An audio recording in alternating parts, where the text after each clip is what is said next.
Trentahin na ang Sparkle. Naging memorable and meaningful ang pagdiriwang ng milestone na ito sa star-studded performances at pagpapakilala ng Kapuso online campaign against bullying. Narito ang aking chika. Hindi nabigo ang fans na nag-expect ng electrifying, funny, and heartwarming production numbers sa 30th anniversary celebration ng Sparkle kagabi.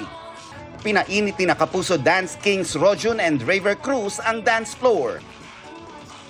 Hindi rin nagpahuli si Kapuso heartthrob Miguel Tan Felix.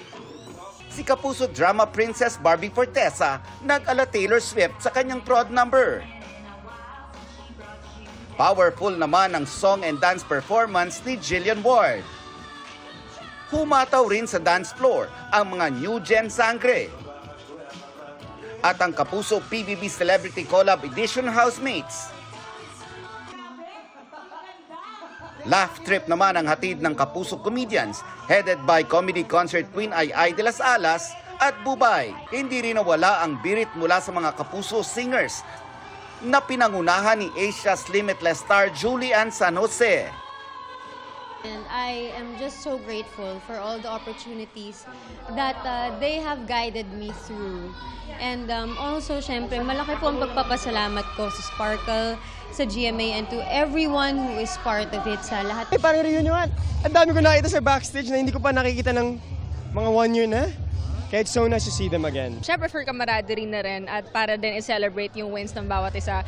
And for everybody who supports the Sparkle artists. Naging daan din ito para literal silang mapalapit sa kanilang fans. Present din sa event sina GMA Network Senior Vice President Attorney Annette Coson Valdez at Sparkle GMA Artist Center First Vice President Joy Marcelo. Para maging mas makabuluhan ang Sparkle 30, nag-launch ang Sparkle ng Click Kindness campaign na humugot daw ng inspirasyon sa namayapang status by Sparkle na si Eman Atienza. Matapos ang song number ni Asia's multimedia star Alden Richards, pinangunahan niya ang pag-introduce ng Kapuso campaign laban sa online bullying. Sparkle is very proud to present Click Kindness. This advocacy and this movement is headed on to spreading goodness, positivity, compassion, and kindness online.